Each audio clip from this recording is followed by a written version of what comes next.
आज होत्या गावच्या जत्रेतल्या कुस्त्या. तर रामकृष्ण हरी मंडळी धीऱ्याला म्हटलं चला आपण कुस्त्या बिस्त्या पाहुणे आता मन जायचंय म्हणे पटकन. तुमचीच वाट पाहू राहिली ती मास. गेलो तर जाऊन पाहतो काय हो आपले जे बंधू आहे त्यांनी कुस्त्या लावल्या. म्हटलं हा कडक एकदम विषयच खोल केला त्यांनी नाही का. त्यांच्या कुस्ती बिस्ती पाहिली. पाहून जा एकदा भाऊंची कुस्ती विषयच खोल डायरेक्ट.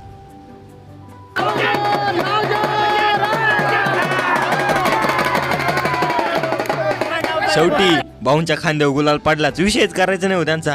घरी येऊन थोडं पावसा बिवसाचं वातावरण आलं. जत्रा बित्राची तर मजा घेऊन आलो. कारण जत्राला फक्त आपण खायला आणि कुस्त्या बिस्त्या पाहायला जातो. विषयच नाही करायचा नाही का. त्याच्यानंतर पप्पाच मला थोड्या वेळ फोन आला म्हणे ये पटकन आहे ना इकडे थोडा विषय झाला आहे. मला पाणी घेऊन ये प्यायला.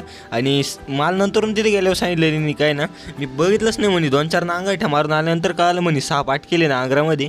तर म्हणजे संध्याकाळची वेळ पण राहते साप बी बाहेर येते नाही का. पप्पा म्हणे याचं काहीतरी नियोजन लाव गाडून टाक कुठतरी. त्याच्यानंतर ना आपल्या आतिश भाऊचा वाढदिवस होता.